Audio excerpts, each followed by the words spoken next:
అమ్మా, జూన్ 4న ఫలితాలు ఎవరికి అనుకూలంగా వస్తాయనుకుంటున్నారు? ఎందుకమ్మా?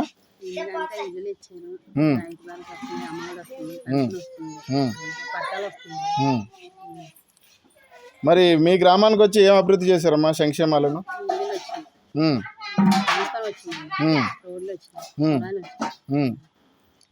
ఓకే.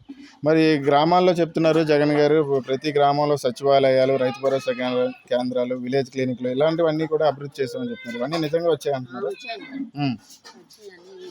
వాలంటీర్లు వచ్చి మాకు చాలా సాయం చేస్తున్నారు. ఎందుకంటే ఒకప్పుడు ఎక్కడికో వెళ్ళి పెన్షన్ తీసుకునేందుకు ఆ వాలంటీర్లు పెట్టబట్టే మన దగ్గరకు వచ్చి పెన్షన్ ఇస్తున్నారు ఇప్పుడు. అలాగే మరి మీ ఇంట్లో మరి పిల్లలు ఉంటే మరి అమ్మఒడి వస్తుందా? వస్తుందండి. ఓకే. ఇక చూస్తే మరి సీఎంగా జగన్ గారు ప్రమాణ స్వీకారం చేస్తారా, చంద్రబాబు ప్రమాణ స్వీకారం చేస్తారా?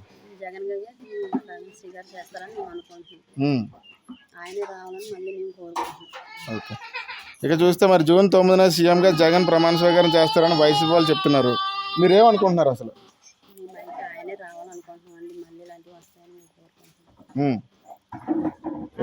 మాకు తోడుగా ఉంది. ఎందుకంటే అన్ని చాలా సాయం చేస్తున్నారు ఆయన వచ్చిన. ఓకే. థ్యాంక్ యూ అమ్మా.